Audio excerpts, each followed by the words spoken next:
Assalamualaikum warahmatullahi wabarakatuh. Perkenalkan, nama saya Guntur Syaiful Fatah, NIM 2019-33103, kelas 3C, Prodi PGSD, Universitas Muria Kudus. Saya akan menjawab pertanyaan ujian akhir semester mata kuliah Keterampilan Bahasa Indonesia. Soal pertama, jelaskan teknik mendongeng bagi siswa sekolah dasar, khususnya kelas rendah. Ada 4 indikator yang harus dikuasai. Yang pertama, keterampilan mengkreasikan suara. A. Suara narasi atau keterampilan suara narasi. Suara narasi sama saja seperti suara sehari-hari, hanya saja ketika tampil perlu diberikan penekanan atau intonasi yang baik. B. Suara penokohan. Suara penokohan akan membedakan saat penyampaian narasi atau dialog cerita. C. Kreasi suara efek. Contohnya seperti suara alam, suara binatang, atau kreasi suara sendiri agar menarik kehebohan anak-anak saat kita mendongeng. Yang kedua, kreasi wajah atau mimik. Ekspresi wajah atau mimik akan menggambarkan tokoh pada sebuah cerita. Yang ketiga, kreasi gerak. Kreasi gerak atau visualisasi gerak sangat perlu bagi pendongeng yang tidak menggunakan alat peraga. Yang keempat, alat pendukung. Alat pendukung sangat menguji kreatifan pendongeng, karena mendongeng berbeda dengan bercerita. Maka dari itu, pendongeng harus menguasai keterampilan berdongeng terlebih dahulu. Lanjut ke nomor 2. Bagaimana langkah menerapkan keterampilan produktif dan keterampilan reseptif pada siswa kelas rendah? Langkah menerapkan keterampilan produktif dan reseptif pada siswa kelas rendah yaitu kemampuan produktif, merupakan proses seseorang dalam membuat atau merancang bahasa. Berbahasa merupakan kemampuan alamiah manusia yang terdapat pada bagian otaknya. Kemampuan produktif menuntut penutur menghasilkan tuturan dalam komunikasi.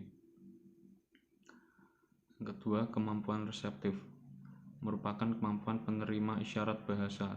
Dalam proses tersebut, diharapkan orang lain dapat mampu menanggapi pesan atau maksud dengan baik, sehingga lawan tutur dapat menanggapi dan merespon maksud dari penutur. Lanjut ke soal nomor 3. Bagaimana langkah Anda mengajarkan kepada siswa wacana, deskriptif, persuasif, dan argumentatif pada kelas tinggi? Yang pertama, deskriptif merupakan sebuah paragraf yang mendeskripsikan atau menggambarkan sebuah objek tertentu melalui kata-kata yang bisa merangsang panca indera sehingga pembaca seolah-olah melihat atau merasakan sendiri benda objek yang dideskripsikan oleh penulis. Persuasif merupakan paragraf yang isinya berusaha untuk merebutkan perhatian pembaca. Paragraf ini disajikan secara menarik, meyakinkan mereka bahwa pengalaman yang disiratkan itu merupakan suatu hal yang amat penting. Karena itu, terkadang paragraf persuasi sering digunakan sebagai paragraf propaganda oleh lembaga kesehatan, pemerintah, dan lain-lain. Naratif merupakan jenis karangan yang mengungkapkan suatu kisah, peristiwa, atau pengalaman pribadi berdasarkan urutan-urutan kejadian atau peristiwa. Paragraf naratif merupakan paragraf yang berisi tentang pemaparan suatu kejadian yang dirangkai dalam kesatuan waktu. Argumentatif, sebuah paragraf yang gagasan utamanya dikembangkan dengan cara menjabarkan pendapat, ulasan, bahasan, atau ide pribadi penulisnya. Tujuan dari paragraf ini adalah untuk meyakinkan atau mempengaruhi pembaca agar memiliki pendapat yang sama dengan pendapat penulis. Lanjut nomor 4. Kesatuan Berbahasa merupakan cerminan dalam bertutur, baik lisan maupun tulisan. Jelaskan apa saja yang harus dipahami untuk menjaga kesantunan berbahasa dalam pembelajaran. Ada 3 sikap bahasa yang dirumuskan oleh Garvin dan Mathiot yang bisa menggambarkan kenyataan terhadap bahasa Indonesia dewasa ini. Ketiga ciri sikap bahasa tersebut adalah: yang pertama, kesetiaan bahasa yang mendorong masyarakat suatu bahasa mempertahankan bahasanya dan apabila perlu mencegah adanya pengaruh bahasa lain. 2. Kebanggaan bahasa yang mendorong orang mengembangkan bahasanya dan menggunakan sebagai lambang identitas dan kesatuan masyarakat. Ketiga, kesadaran adanya norma bahasa yang mendorong orang menggunakan bahasanya secara cermat dan santun. Dan yang terakhir ini adalah merupakan faktor yang sangat besar pengaruhnya terhadap perbuatan, yaitu kegiatan menggunakan bahasa. Lanjut ke nomor 5. Bahasa figuratif pada siswa sekolah dasar muncul karena 2 hal, yakni pembelajaran melalui konstekstual dan tekstual. Jelaskan perbedaan pembelajaran kontekstual yang memunculkan bahasa figuratif. Berikan contohnya.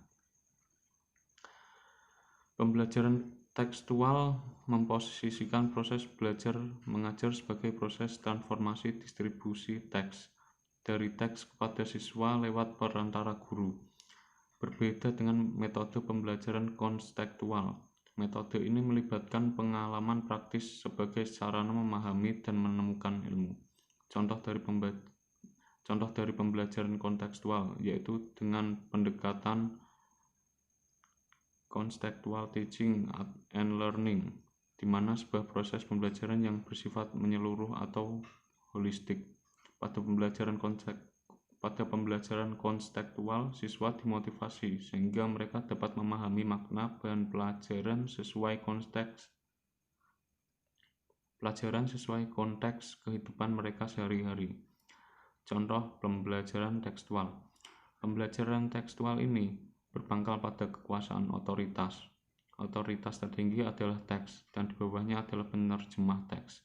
Metode ini mengandalkan teks atau buku-buku sebagai sumber primer referensi dan bahkan sebagai satu-satunya alat pembelajaran. Pengetahuan dipahami sebagai sesuatu yang statis. Kebenarannya bertumpu pada teks. Lanjut nomor 6. Sebutkan dan jelaskan pemanfaatan media tradisional dan media berbasis teknologi dalam keterampilan menyimak bagi siswa kelas tinggi.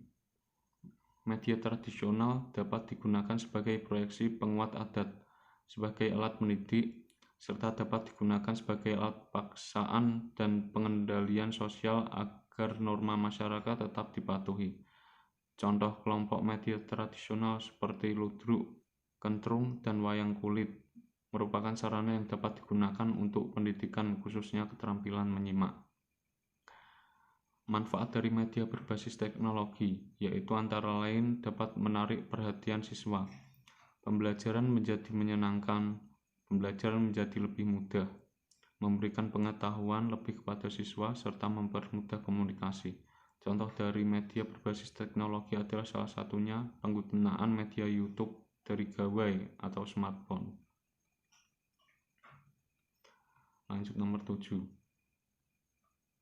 Jelaskan teknik membacakan puisi untuk membedakan tekanan, intonasi, lafal, jeda yang sesuai dengan suasana, serta pesan yang ada dalam puisi. Yang pertama, tekanan. Dalam membaca puisi perlu diperhatikan tekanan dari kuat lemahnya nada pada kata tertentu. Seperti kata terkadang memiliki tekanan yang berbeda. Biasanya semakin penting kata tersebut, maka semakin kuat penekanannya. Yang kedua, intonasi.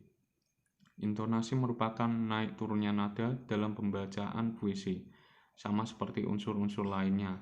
Intonasi juga tak kalah penting. Ini karena intonasilah yang akan menentukan bagaimana perasaan pendengar terhadap puisi dan akan memberikan keindahan pada puisi yang dibaca. Yang ketiga, lafal. Lafal adalah kejelasan dalam pengucapan setiap kata dan hurufnya. Dalam membaca puisi, artikulasi harus jelas. Apabila kurang fasih dalam penyampaian tiap kata, maka puisi tidak dapat ditangkap oleh pendengar secara maksimal. Yang keempat, jeda. Penjedaan dilakukan untuk mengatur waktu henti antar kata, antar kalimat, atau antar paragraf. Tidak ada aturan baku yang menentukan penjedaan saat seseorang membaca puisi. Hanya saja, pembaca puisi harus dapat mengatur kapan dia harus berhenti dan menghela napas di antara kata-kata yang dibacakannya. Lanjut nomor 8. Jelaskan langkah penggunaan model bermain peran dalam meningkatkan keterampilan berbicara materi bermain drama sederhana pada siswa sekolah dasar.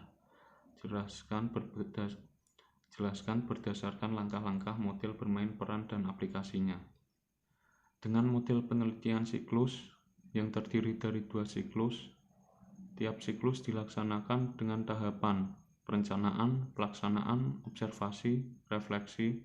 Model yang digunakan adalah metode penelitian deskriptif kuantitatif.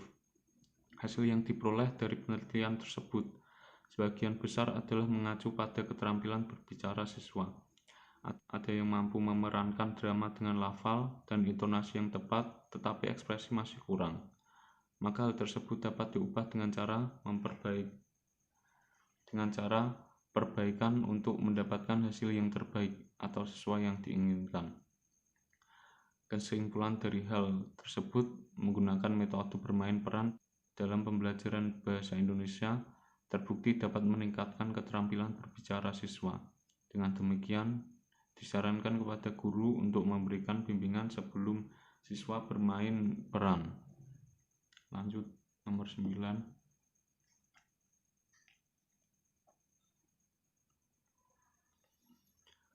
Jelaskan kesulitan atau kendala yang dialami guru dalam melakukan pembelajaran keterampilan berbahasa Indonesia di sekolah dasar.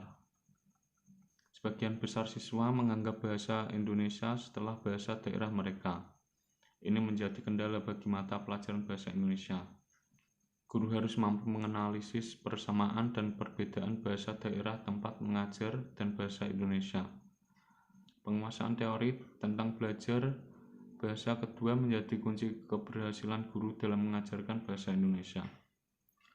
Pembelajaran harus berfokus pada siswa. Siswa harus diberi kesempatan seluas-luasnya untuk memperoleh ilmu dan pengetahuan.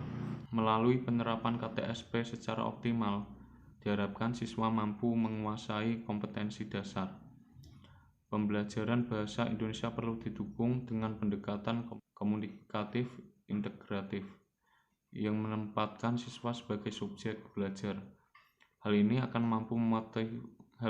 mampu memotivasi siswa dalam mengikuti proses belajar mengajar. Sekian video dari saya.